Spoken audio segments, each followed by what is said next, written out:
Salam değerli əziz izləyicilərimiz. Bugün Qəlbinə qəsəbəsində Savxoz ərazisində Ataputik'in yanında asfalt yoldan 50 metr məsafədə sizin üçün 1.6'nın içində kürsülü bir dənə 3 otağın təqdimatına aparacaq. Evimiz tam hazırdır. Evimiz təcili satılıb, qiymətli indirim olunubdur. Bir ilk dəfəsini çəkmişdik, birinci çəkişdə qiyməti 46.000 idi.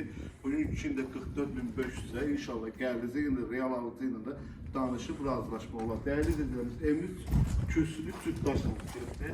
Kombi sistemimizin xəttinə kimi, elektrikine kimi, qazı işığı, suyun artısan, suyu 24 saat suyumuz var. Burada değerli izləyicilərimiz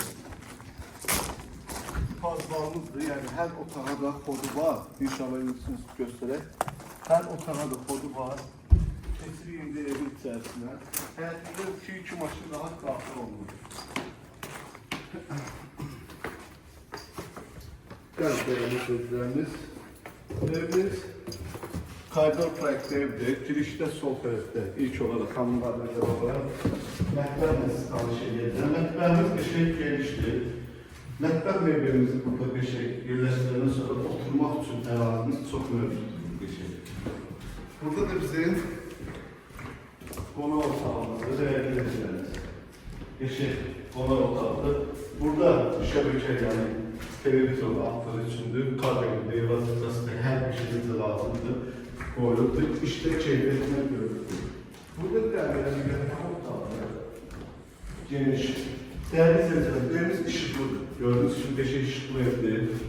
Aborlar düzəldə görə açıq renkdə bulunurdur. Burada da bir dənə yine beşikdən yataq otağıdır. Çok açıq renkdə göz, yani ürək açan evliliklərimiz. Burada bizim sanitar və sanitar qovşağımız. Təbii ki, inşallah gəlsəniz, reallıq göstərsəniz, ev sahibi tərəfindən də aksesuarlar qoyulub veriləcək. Değerli izləyicilərimiz, qiymət sizə bildirdik. 44.500 inşallah geldiğinizde ev sahibiyle sizi görüştürəcək və qiymətdə də razılaşacağız. Allah alanı da satanı da xeyir etsin. Sağ olun, var olun.